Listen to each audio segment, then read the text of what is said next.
বাংলাদেশ ভারতে যে জায়গাকে হাতে রাখতে চাইছিল, এখন সেখান থেকে উঠে আসছে বড় বড় কথা। শুধু বড় বড় কথা বললে ভুল হবে, বড় সংঘর্ষের কথা। ত্রিপুরা রাজ্য, যেখানে গ্রেটার ত্রিপুরাল্যান্ড দাবিটি বর্তমানে শুধু একটি জাতিগত আত্মপরিচয়ের দাবি নয়, বরং তা উত্তর পূর্ব ভারতের ভূ রাজনৈতিক এবং কৌশলগত সমীকরণে এক গভীর আলোড়ন তুলেছে।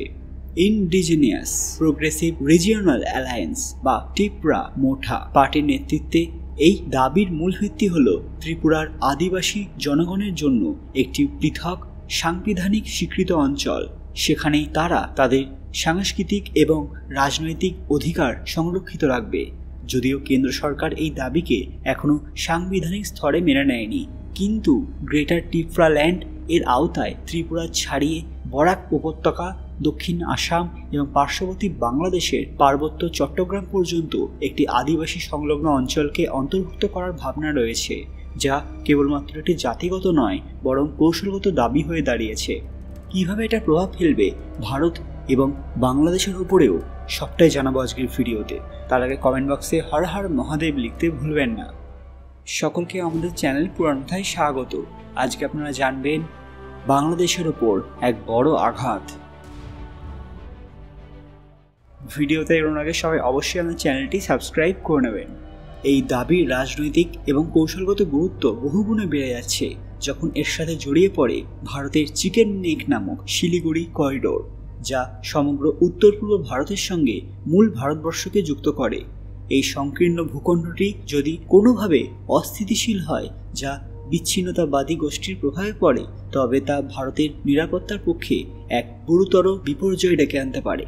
গ্রেটার ত্রিপুরাল্যান্ড ধারণাটির মধ্যে বাংলাদেশের পার্বত্য চট্টগ্রাম অঞ্চলের ওপর সাংস্কৃতিক ঐক্যের ভিত্তিতে দখল বা অন্তর্ভুক্তির নরম ইঙ্গিত রয়েছে, যা বাংলাদেশের অভ্যন্তরীণ নিরাপত্তা এবং আঞ্চলিক সংহতির ওপর প্রভাব ফেলতে পারে।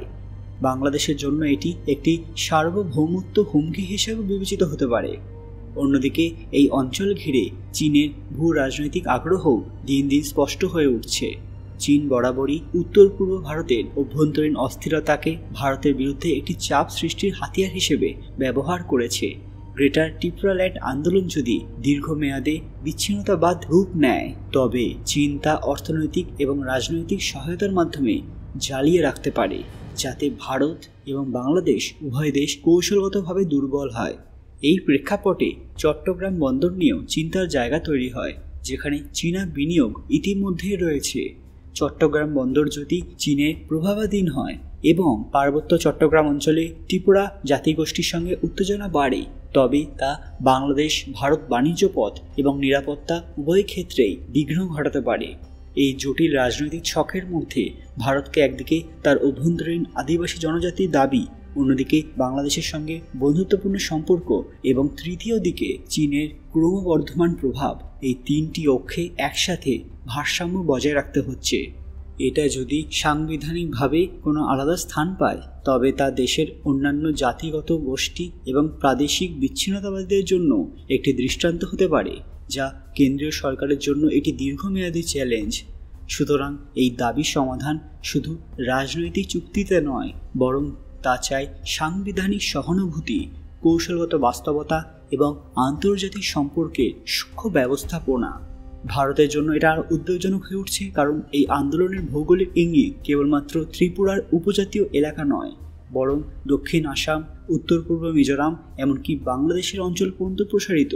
এর ফলে জাতীয় নিরাপত্তার প্রশ্নে বড় আন্তঃসীমান্ত চাপ তৈরি হতে পারে, যেখানে ভারতের একটি অভ্যন্তরীণ রাজ্য ঘেঁষা আদিবাসী আন্দোলনের প্রভাব পড়তে পারে বাংলাদেশের অভ্যন্তরে, যা পারস্পরিক সম্পর্কের ওপরেও ছায়া ফেলবে।